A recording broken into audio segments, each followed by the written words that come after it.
Hello student, आज मैं आपको बताना चाह रही हूँ भारतीय अर्थव्यवस्था में कृषि का योगदान कि रियल में हमारी इकोनॉमिक में एग्रीकल्चर का क्या रोल है, एग्रीकल्चर क्या इंपॉर्टेंट रोल प्ले करती है for the improvement of Indian economy.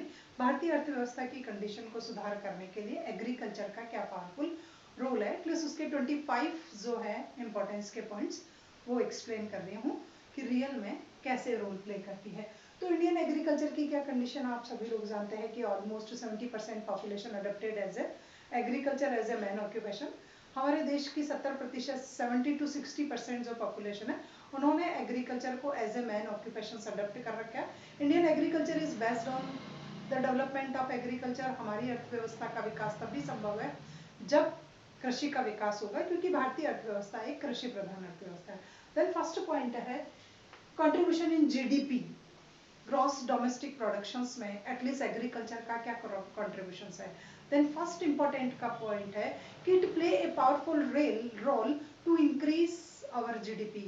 भारतीय अर्थव्यवस्था में सकल घरेलू उत्पाद को बढ़ाने में कृषि का बहुत महत्वपूर्ण योगदान है। पहले इसका परसेंटेज बहुत ज्यादा हाई होता था, बट अब ये कंटिन्यूस लोअर टू लोअर होता जा रहा है। एंड रिसेंट टाइम इसका जो कंट्रीब्यूशन है it is 70% in our gross domestic production. 17% का योगदान है कृषि का भारतीय सकल घरेलू उत्पाद को बढ़ाने में। तो ये भी एक बहुत इंपॉर्टेंट रोल होता है कि एक सीधी साधा जो ऑक्यूपेशन है जिसको हर कोई अडॉप्ट कर सकता है, एटलीस्ट उसका भी 70% कंट्रीब्यूशन है। पहले कंट्रीब्यूशन 35% तक होता था, फिर 25 आया, फिर धीरे धीरे लोअर टू लोअर होता गया। रिसेंट टाइम 17 to 25% एक एस्टिमेशन होता है कि ये हमारी जीडीपी को इम्प्रूव करने में एक पावरफुल रोल प्ले करती है। नेक्स्ट आता है रोजगार के अवसरों का सृजन। It is also play powerful role to generate employment opportunity inside the country. Almost हमारी कंट्री की 60 to 70% पॉपुलेशन को डायरेक्ट और इनडायरेक्ट वे में एम्प्लॉयमेंट अपॉर्चुनिटी यहीं से मिलती है। तो ये रोजगार के अवसरों का सृजन करता है।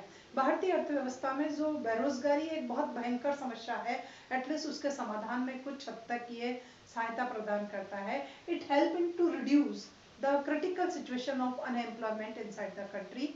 इनसाइड द कंट्री जो हमारी अनएम्प्लॉयमेंट के क्रिटिकल सिचुएशन अवेलेबल है ये उसको सॉल्व करता है, क्योंकि एग्रीकल्चर के ऑक्यूपेशंस में हमारे यहाँ का बहुत सा ह्यूमन रिसोर्सेज यूज आता है।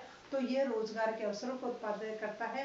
आप कृषि करते हो, उसके बाद उसको माल को बेचने के लिए डायरेक्ट और इनडायरेक्ट वे में ट्रांसपोर्टेशन, कम्युनिकेशन और बहुत सारी गतिविधियां होती है जो कृषि से जुड़ी हुई होती है। तो उन सभी गतिविधियों में, उन सभी इकोनॉमिक एक्टिविटीज में एम्प्लॉयमेंट अपॉर्चुनिटी जनरेट करती है। तो it is helpful to solve the unemployment problem inside the country.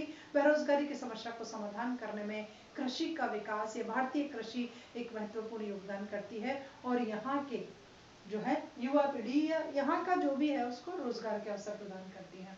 उसके बाद एक कृषि आधारित उद्योगों का विकास कि एग्रो बेस इंडस्ट्री का जो डेवलपमेंट होता है it is totally depend on agriculture. अगर कृषि से फसल अच्छी होती है तो एग्रो बेस इंडस्ट्री का डेवलपमेंट होता है, और अगर एग्रीकल्चर से फसल नहीं आती है, किसी साल नहीं हो पाती है, तो इन इंडस्ट्री का डेवलपमेंट थोड़ा सा रुक जाता है। तो देश में कृषि प्रधान उद्योगों का जो विकास हो रहा है, तीव्र गति से कृषि प्रधान उद्योग जो स्थापित हो रहे हैं, जो एग्रीकल्चर से रॉ मटेरियल लेते हैं, कुछ लेते हैं, तो उन ये कहीं ना कहीं उनका डेवलपमेंट एग्रीकल्चर के डेवलपमेंट से जुड़ा हुआ है। तो ऐसी इंडस्ट्री को सेटअप करने में भी इनका महत्वपूर्ण योगदान है। और ऐसी बहुत सी इंडस्ट्री होती है जहां से रॉ मटेरियल जो सप्लाई होता है वो एग्रीकल्चर से ही होता है। तो एग्रीकल्चर जब तक उनको रॉ मटेरियल प्रोवाइड नहीं करती है तब तक उनका डेवलपमेंट पॉसिबल नहीं हो पाता है। फॉर एग्जाम्पल आपके कॉटन है, जूट है, और बहुत सारी इंडस्ट्री है, कॉटन, जूट, और एक तो कॉटन है, एक जूट है। तो ये इंडस्ट्री है जहां से raw material at least agriculture, sugar cane industry, sugar industry आपकी, तो शुगर कैन एग्रीकल्चर से सप्लाई होता है। पल्सेस इंडस्ट्री है तो ग्राम्स, बीन्स ये सब अपने को यहीं से मिलते हैं। तो ऑलमोस्ट बहुत से इंडस्ट्री का डेवलपमेंट इसी के डेवलपमेंट पे पॉसिबल है। उसके बाद आर्थिक विकास दर को आगे बढ़ाने में योगदान देता है कि कंट्री की इकोनॉमिक ग्रोथ रेट के, इकोनॉमिक डेवलपमेंट रेट को इंक्रीज करने में एग्रीकल्चर का पावरफुल रोल है। एग्रीकल्चर में प्रॉस्पेरिटी होती है, तरक्की करता है। किसी साल फसल अच्छी होती है तो इकोनॉमिक ग्रोथ रेट हाई हो जाती है, और किसी साल मानसून अच्छा नहीं होता है, प्रोडक्टिविटी लोअर आ जाती है, तो हमारी ग्रोथ रेट डाउनफॉल चल जाती है। इट मीन्स हमारी कंट्री की इकोनॉमिक ग्रोथ रेट को पुश करने में इसका पावरफुल रोल है। ये देश के आर्थिक विकास की दर को आगे ले जाता है, क्योंकि कृषि के विकास से चहुमुखी विकास संभव है, इसलिए देश में आर्थिक विकास की दर बढ़ती है। उसके बाद आता है आंतरिक व्यापार का आधार, कि इनसाइड द कंट्री इंटरनल जो ट्रेड चलता है, one state to another state, one village to another village, one area to another area, it is only possible on the behalf of agriculture. Agriculture progressive में है, prosperity में है, better crops हुई है, तो इंटरनल ट्रेड बहुत ज़्यादा increase हो जाता है। जहाँ जो चीज़ रिच अमाउंट में प्रोड्यूस होती है वो दूसरे स्टेट, दूसरे रीजन, दूसरे एरिया में जो है वो सेल कर दी जाती है, और वहाँ जो फसल अच्छी होती है और यहाँ इसकी डेफिशिएंसी है, तो वहाँ से वो क्रॉप यहाँ आ जाती है। तो it is the best of internal trade. Agriculture के बिहाफ पे हमारे देश में, पूरे देश में कहीं से भी कोई सा सामान सेल करने के लिए आता है, और कहीं का क्रेता और कहीं का विक्रेता आपस में एक दूसरे का सामान क्रय विक्रय करते हैं। तो इंटरनल ट्रेड का बेस भी एग्रीकल्चर ही है, और एग्रीकल्चर के बिहाफ पे इंटरनल ट्रेड रैपिड रेट से इंक्रीज होता है। क्रय और विक्रय करने की जो क्रिया है वो लगातार बढ़ती जाती है। उसके बाद अंतर्राष्ट्रीय व्यापार में योगदान, it is also play powerful role to increase the international trade of our economy. भारतीय अर्थव्यवस्था में अंतर्राष्ट्रीय व्यापार को बढ़ाने में कृषि का महत्वपूर्ण योगदान है। बहुत से ऐसे कृषि उत्पाद हैं जिनमें हमने स्पेशलाइजेशन ले रहा है। इंटरनेशनल लेवल पर हमारी रैंकिंग बहुत अच्छी है, 1, 2, 3, 4 सिचुएशन पे हम आते हैं, और उनका production all over the world कहीं पॉसिबल भी नहीं हो पाता है, और रिच अमाउंट में इनसाइड द कंट्री उनका प्रोडक्शन होता है। तो it is best of our international trade. कृषि भारत के अंतर्राष्ट्रीय व्यापार का भी आधार है। अंतर्राष्ट्रीय व्यापार को बढ़ाने में इसका बहुत महत्वपूर्ण योगदान है। कुछ कृषि उत्पाद ऐसे हैं जो अंतर्राष्ट्रीय स्तर पर हमारे देश में उत्पादित किए जाते हैं, और अंतर्राष्ट्रीय स्तर पर लोग यहीं से उनका इंपोर्ट करते हैं, तो ये अंतर्राष्ट्रीय व्यापार को बढ़ाने में योगदान देता है। बहुत से ऐसे प्रोडक्ट है, जैसे मैं जूट का एग्जाम्पल लूँ आपके सामने, कॉटन का एग्जाम्पल लूँ, उसके बाद आपकी शुगर है उसका एग्जाम्पल लूँ, टी का एग्जाम्पल लूँ, कॉफ़ी का एग्जाम्पल लूँ, तो ये ऐसे कुछ ट्रेडिशनल प्रोडक्ट हैं जो इनसाइड द कंट्री हमारे प्लांट प्रोडक्ट होते हैं और उनका योगदान होता है। उसके बाद है विदेशी मुद्रा कोषों का अर्जन, earning of foreign currencies, earning of foreign revenue, foreign currencies. तो फॉरेक्स की जो इनकमिंग इनसाइड द कंट्री होती है उसमें कहीं ना कहीं एग्रीकल्चर का भी रोल होता है। इंटरनेशनल ट्रेड के बिहाफ पे यहाँ से फॉरेन करेंसी की इनकमिंग होती है। हम जिन कमोडिटीज़ को, जो एग्रीकल्चर प्रोडक्ट है उनका सेल एक्सपोर्ट करते हैं आउटसाइड द कंट्रीज, तो वहाँ से हमारे पास फॉरेन करेंसी की इनकमिंग होती है।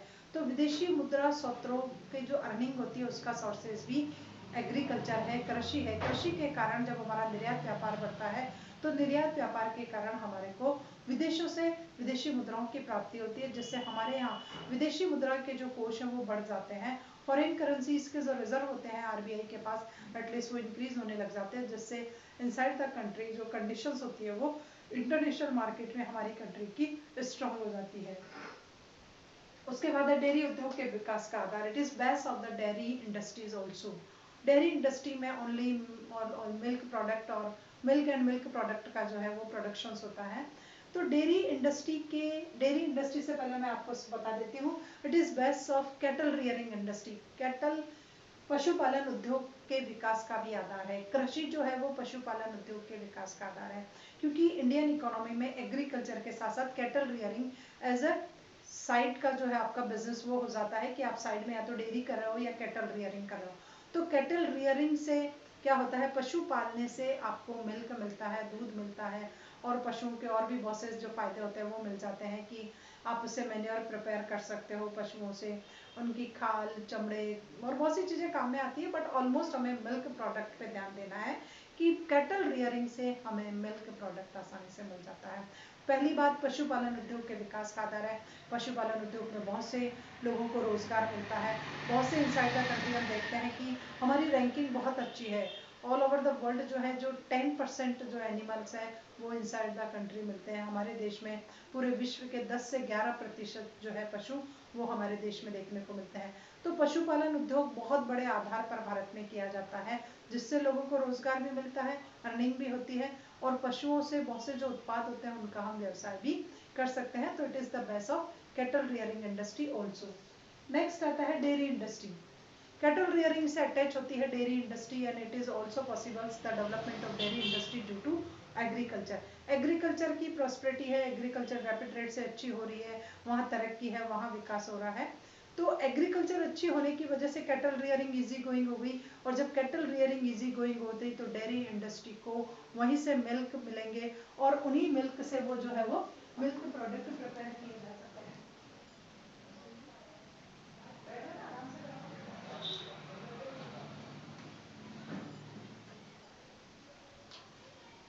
तो वहीं से हम क्या कर सकते हैं, कैटल रियरिंग के बिहाफ पे हमारी कंट्री में डेयरी इंडस्ट्री का डेवलपमेंट पॉसिबल हो जाता है। डेयरी इंडस्ट्री में मिल्क और मिल्क प्रोडक्ट्स होते हैं वो प्रिपेयर करते हैं, और मिल्क प्रोडक्ट का भी एक्सपोर्ट इनसाइड द कंट्री बहुत लार्ज स्केल पर होता है। तो भारत में डेयरी उद्योग के विकास का आधार कृषि है। डेयरी उद्योग में भी लोगों को रोजगार के अवसर मिलते हैं, वहाँ से भी आय उपार्जित की जा सकती है, और रूरल एरिया की पॉपुलेशन एटलीस्ट अपना लिविंग स्टैंडर्ड मेंटेन कर सकती है। उसके बाद आते हैं खाद्यान्नों व अन्य खाद्य पदार्थों की आपूर्ति का स्रोत। It is the main sources the supply of food grains and other food product also. कि हमारे देश में खाद्यान्नों और अन्य खाद्य पदार्थ जो होते हैं उनकी आपूर्ति का एक प्रमुख स्रोत कृषि है। कृषि की वजह से ही देश में विभिन्न प्रकार के खाद्यान्नों की पूर्ति की जाती है। पॉपुलेशन जो है वो बहुत रैपिड रेट से इंक्रीज हो रही है इनसाइड द कंट्री, और पॉपुलेशन इंक्रीज होने के कारण फूड ग्रेन्स की डिमांड भी हाई हो रही है। तो एग्रीकल्चर बढ़ी हुई जनसंख्या की मांग को पूरा करने में सहायक होता है, वरना भारत को बहुत अधिक मात्रा में इंपोर्ट करना पड़ता अगर जनसंख्या इसी रेट से आगे बढ़ती रहती है और एग्रीकल्चर बेटर कंडीशन में नहीं होता, तो आज हम खाद्यान्नों का आयात करने वाला एक प्रमुख देश बन गए होते। बट एग्रीकल्चर के बिहाफ पर आज भारत जो है वो इतना ज़्यादा खाद्यान्नों का आयात नहीं करता है। टोटल फूड ग्रेन्स जो ज्वार, मक्का, बाजरा, डिफरेंट टाइप्स के जो फूड ग्रेन्स होते हैं वो इनसाइड द कंट्री उनका प्रोडक्शन पॉसिबल है, उनकी अच्छी खासी सप्लाई होती है। And other food product also, जैसे आपका वेजिटेबल्स है, फ्रूट्स है, अदर जो भी है प्रोडक्ट वो भी हमें एग्रीकल्चर के बिहाफ पे मिल जाते हैं। उसके बाद है पशु खाद्य आपूर्ति का स्रोत, कि जो जानवरों के लिए भी जो चारा होता है उसकी आपूर्ति का भी मेन स्रोत जो है वो एग्रीकल्चर है। कि it is the main sources the supply of fodders. Animals के लिए जो फूडर्स की अवेलेबिलिटी इनसाइड द कंट्री होती है वो भी due to agriculture, development of agriculture possible हो पाती है। एग्रीकल्चर से जितनी ज़्यादा क्रॉप्स अच्छी होती है तो फूडर की अवेलेबिलिटी होती है। आफ्टर हार्वेस्टिंग जब क्रॉप्स को आप थ्रेशर और कंप्रेशर में डालते हो तो वहाँ पर फूड ग्रेन्स अलग हो जाते हैं और फूडर अलग हो जाता है। फूड ग्रेन्स ह्यूमन बींग्स के काम में आता है और फूडर एनिमल्स के काम में आता है। तो फूडर की अवेलेबिलिटी का एक मेन सोर्सेज जो है वो एग्रीकल्चर है। उसी के बेस पे हमारी जो है कैटल रियरिंग इंडस्ट्री है वो इतनी तरक्की कर रही है, इतनी विकास कर रही है। तो उससे पशुओं के लिए चारा उपलब्ध आसानी से हो जाता है और पशुपालन को हम एक प्रमुख व्यवसाय के रूप में अपना पाते हैं। उसके बाद है प्राकृतिक संसाधनों का पूर्ण उपयोग, कि fully utilization of natural resources is possible. Nature ने हमें कुछ फ्री में गिफ्ट दिए हैं, जैसे सॉइल बिल्कुल फ्री है, सॉइल आप कितना भी यूटिलाइजेशन करो, सॉइल है, वाटर है, उसके बाद सनलाइट्स है। तो ये कुछ नेचुरल पदार्थ होते हैं। फर्टिलिटी ऑफ सॉइल है, ये भी नेचर का एक फ्री गिफ्टेड होती है। डिफरेंट डिफरेंट टाइप्स की सॉइल की डिफरेंट डिफरेंट कैरेक्टरिस्टिक्स होती है, कहीं क्या अच्छा होता है तो कहीं क्या अच्छा उत्पादित किया जा सकता है।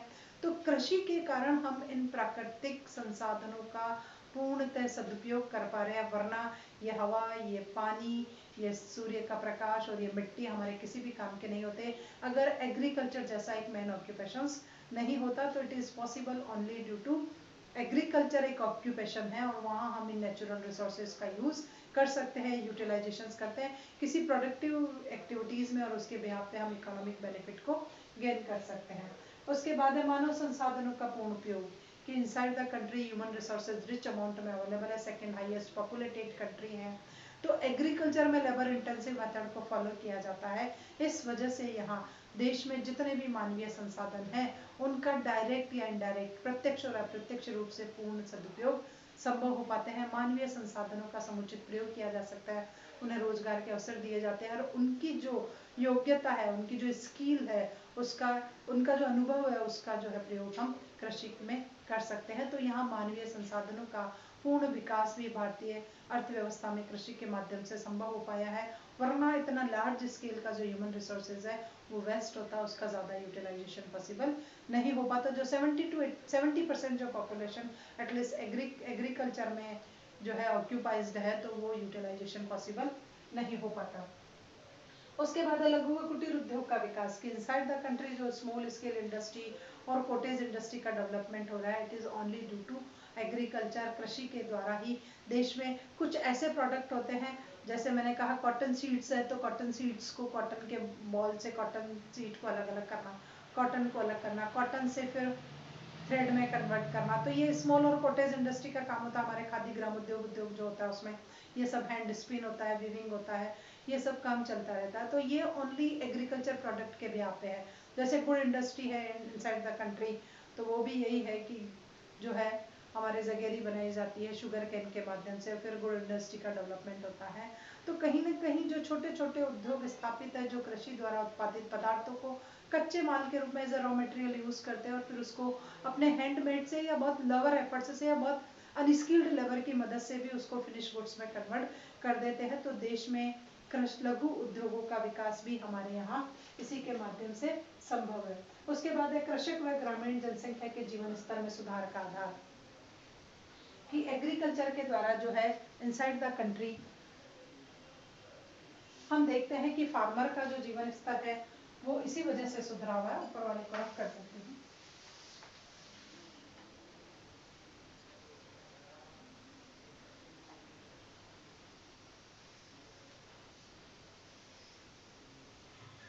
अब यहाँ है कृषक व ग्रामीण जनसंख्या के जीवन स्तर का आधार। कृषक व ग्रामीण जनसंख्या की जीवन स्तर में सुधार,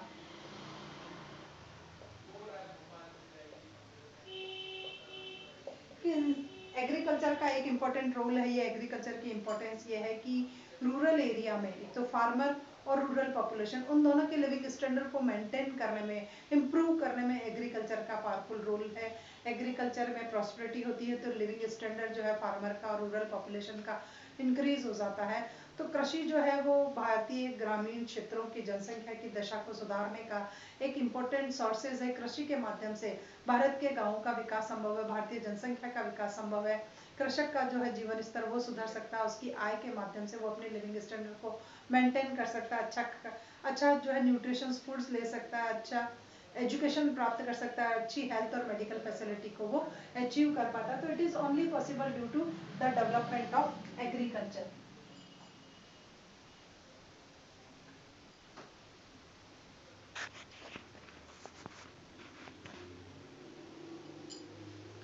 उसके बाद आता है मृदा संरक्षण में उपयोगी, कि हमारे यहाँ हम जो सॉइल कंजर्वेशन की बात करते हैं, तो इनसाइड द कंट्री अगर हम इतनी ज़्यादा प्लांटेशन नहीं करते, इतना ज़्यादा एग्रीकल्चर इनसाइड द कंट्री नहीं होता, तो soil as it is waste पड़ी रहती। और जब कभी भी हमारा तेज़ जो है रेनफॉल होता है या तेज स्ट्रॉम आती है, विंड आती, तो ये सारी की सारी मिट्टी उठ करके जा सकती थी। बट एग्रीकल्चर कृषि एक ऐसा महत्वपूर्ण कारण है जो ऐसे डिजास्टर्स को कंट्रोल कर लेता है और सॉइल इरोजन में हेल्प रखता है, मृदा का संरक्षण करता है, सॉइल कंजर्वेशन में आपकी हेल्प करता है, मृदा का संरक्षण करता है। और मिट्टी को पौधे से बंधे हुए होने की वजह से वो मिट्टी हमारी उड़ करके कहीं नहीं जा सकती है। तो इससे बहुत सी जो बीमारियां होने वाली थी हम उससे भी बच सकते हैं, क्योंकि जितनी ज़्यादा सॉइल परमली रहती है उस रूट्स के साथ, डस्ट यहाँ वहाँ नहीं जाती है, तो बहुत सी बीमारियों से देश बचा रहता है। उसके बाद आता है पर्यावरण प्रदूषण को कम करने में सहायक। एग्रीकल्चर का एक इम्पोर्टेंट रोल ये है कि ये पॉल्यूशन को रिड्यूस करने में हमारी हेल्प देता है। एक तो अच्छा यूटिलाइजेशन हो रहा है नेचुरल रिसोर्सेज का, उसके बाद हमें रिच अमाउंट में ग्रीनरी देखने को मिलती है, नेचुरल सीन्स देखने को मिलते हैं, वो सब एग्रीकल्चर की वजह से होता है। खेतों में जाकर के बैठते हैं थोड़ी सी देर तो एक रिलैक्स फील कर लेते हैं कि वाह कितना अच्छा लग रहा है। और एक ऑक्सीजन जो जनरेट होती है वो एग्रीकल्चर एरिया में बहुत ज़्यादा होती है, इसीलिए तो कहते हैं गाँव में जो हवा है वो शहरों में नहीं है। क्यों नहीं है? क्योंकि वहाँ इस स्टाइल की पोल्यूटेंट जो है वो नहीं है, केमिकल्स नहीं है वहाँ की वायु में। तो हवा को शुद्ध करने में, पर्यावरण प्रदूषण को नियंत्रित करने में एग्रीकल्चर एक पावरफुल रोल प्ले करता है और ऐसी साइंटिफिक रिसर्च भी आ चुकी है। एग्रीकल्चर एरिया के टेम्परेचर को लिया है, रूरल एरिया के टेम्परेचर को लिया है और हमारे एक अर्बन एरिया को लिया है और एक बहुत हाई डेंसिटी वाले एरिया को लिया है। Then the great difference between the temperature of these 3 places, ऐसे रिसर्च पेपर के भी पब्लिकेशंस हो चुके हैं। तो ये सिद्ध हो गया है कि गाँव की हवा ज़्यादा शुद्ध और ज़्यादा अच्छी कृषि की वजह से होती है। उसके बाद है यातायात व संचार सुविधाओं का विकास या आधारभूत सुविधाओं का विकास। एग्रीकल्चर के बिहाफ पे इनसाइड द कंट्री जो ट्रांसपोर्टेशन फैसिलिटी डेवलप होती है वो भी इसी के बिहाफ पे होती है।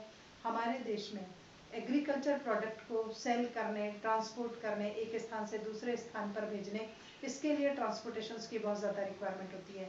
एग्रीकल्चर के डेवलपमेंट की वजह से ये डिमांड और बढ़ गई, तो हमारी गवर्नमेंट की अवेयरनेस क्रिएट हुई और गवर्नमेंट ने ट्रांसपोर्टेशन फैसिलिटीज़, प्राइवेट सेक्टर ने भी ट्रांसपोर्टेशन, कम्युनिकेशन और रोड्स, कंस्ट्रक्शन, ये सारी फैसिलिटी अवेलेबल कराई, इरिगेशन फैसिलिटी अवेलेबल कराई। तो कृषि है तो ये सब आधारभूत सुविधाओं का विकास हुआ है, सरकार का ध्यान गया है, सरकार ने नई नई नहर परियोजनाएं की है, नए नए डैम, पुल, कंस्ट्रक्शंस, इलेक्ट्रिसिटी जनरेशन, ये सारी चीज़ों की तरफ सरकार का ध्यान तभी गया जब कृषि की डिमांड ज़्यादा बढ़ी। तो हम कहेंगे कि कृषि भारत में आधारभूत सुविधाओं को जन्म देने का एक महत्वपूर्ण स्थान है। उसके बाद है सरकारी आय का स्रोत, कि गवर्नमेंट की जो रेवेन्यू होती है, गवर्नमेंट रेवेन्यू का भी एक सोर्स है, ये सरकारी आय का प्रमुख स्रोत है। एग्रीकल्चर प्रोडक्ट को सेल और परचेज करने के लिए, एक्सपोर्ट और इंपोर्ट करने के लिए कई प्रकार के टैक्स जो है वो प्रोवाइड किए जा रहे हैं। ऑक्ट्री टैक्स, सेल टैक्स है, कस्टम ड्यूटीज है। तो ये सब जब हम देते हैं तो वो कहीं ना कहीं गवर्नमेंट के बजट में हेल्पफुल करता है, गवर्नमेंट के बजट को डेफिसिट से जो है सरप्लस का बजट कन्वर्ट करने में सोर्स देता है। तो agriculture is also a sources of government revenue also. सरकार की आय का चाहे थोड़ा सा ही सत्र हो, लेकिन उसके बावजूद भी कृषि पदार्थों का इधर से उधर आवागमन में, सेल और परचेज करने में, क्रय और विक्रय में, आयात और निर्यात में कई प्रकार के टैक्स जो है वो आयातक और निर्यातक और क्रय और विक्रयकर्ता दोनों के द्वारा चुकाए जाते हैं, तो सरकार की आय से बढ़ती है। उसके बाद है संकट के में सहायक। एग्रीकल्चर का सबसे पॉजिटिव पॉइंट है कि it is very helpful at the time of emergency. For example अगर अभी मैं आपको रिसेंट टाइम का लूँ तो कोरोना में सब कुछ फेल हो गया, लेकिन कृषि फिर भी चलता रहा। कृषि उत्पादों की ना तो सेल बंद हुई, ना परचेज बंद हुई और ना डिमांड कम हुई लोगों की। बाकी सभी की डिमांड को हमने पोस्टपोन कर दिया because we can not able to afford them. हम उन चीज़ों को अफोर्ड भी नहीं कर पा रहे थे कोरोना टाइम पीरियड में, लेकिन उसके बावजूद भी एग्रीकल्चर प्रोडक्ट की कहीं मांग कम नहीं हुई। सबके घरों में गेहूँ आया, सबके घरों में दाल आई, सबके घरों में जो कृषि उत्पादित सामान है वो ज़रूर आया।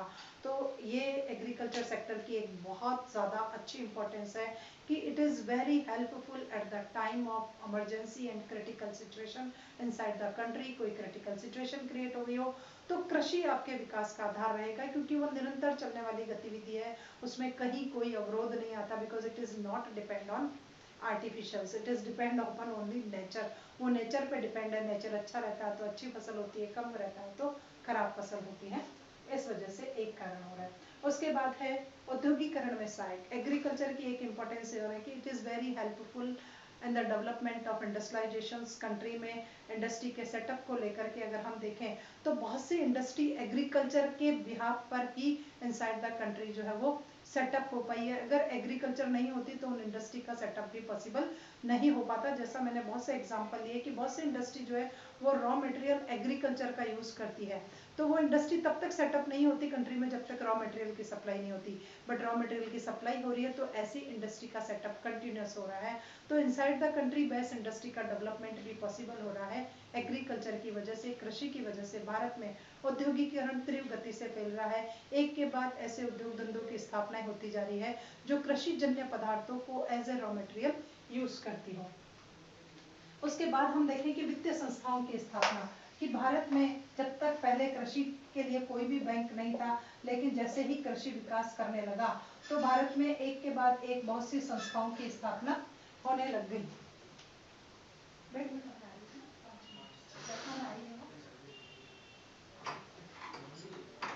वित्तीय संस्थाओं की स्थापना, अगर हम देखते हैं कि इंडिया में बिफोर 1992 इतना एग्रीकल्चर सेक्टर के लिए इतनी कोई powerful institutions inside the country available नहीं थी, बट एग्रीकल्चर की कंटिन्यूस कंडीशन इंप्रूव होती गई और फाइनेंस फैसिलिटी की डिमांड बढ़ती गई, तो 1992 नाबार्ड इंस्टीट्यूशंस को हमारी गवर्नमेंट ने इस्टेब्लिश किया। नाबार्ड जैसा बैंक भारत में स्थापित हुआ। तो नाबार्ड तो एक एग्जाम्पल है, उसके बाद कहीं सहकारी क्षेत्र के बैंकों की स्थापना देश में हुई, कोऑपरेटिव सेक्टर्स में बहुत से बैंक हुए, भूमि विकास बैंक स्थापित हुआ, क्षेत्रीय ग्रामीण बैंक स्थापित हुआ। तो कंटिन्यूसली इतनी सारी संस्थाएं जो है, rural development bank, land development bank, cooperatives bank, NABARD, RRBs, regional rural development bank. तो various types of development bank was establish only due to the development of agriculture. कृषि का विकास हो रहा है, वित्त की मांग बढ़ रही है, कृषि के विकास को बढ़ाने के लिए फाइनेंशियल फैसिलिटी की डिमांड इंक्रीज हो रही है, तो inside the country various types of financial institutions और एस्टेब्लिश हो रही है। तो ये है भी रिसोर्सेज का यूटिलाइजेशन कर रही है, फाइनेंशियल रिसोर्सेज का यूटिलाइजेशन करिए, जैसे हमने देखा natural, human and financial resources also, because they use our savings. हम डिपॉजिट कराते हैं तो ये बैंक वहां लोन देने में कैपेबल हो सकते हैं।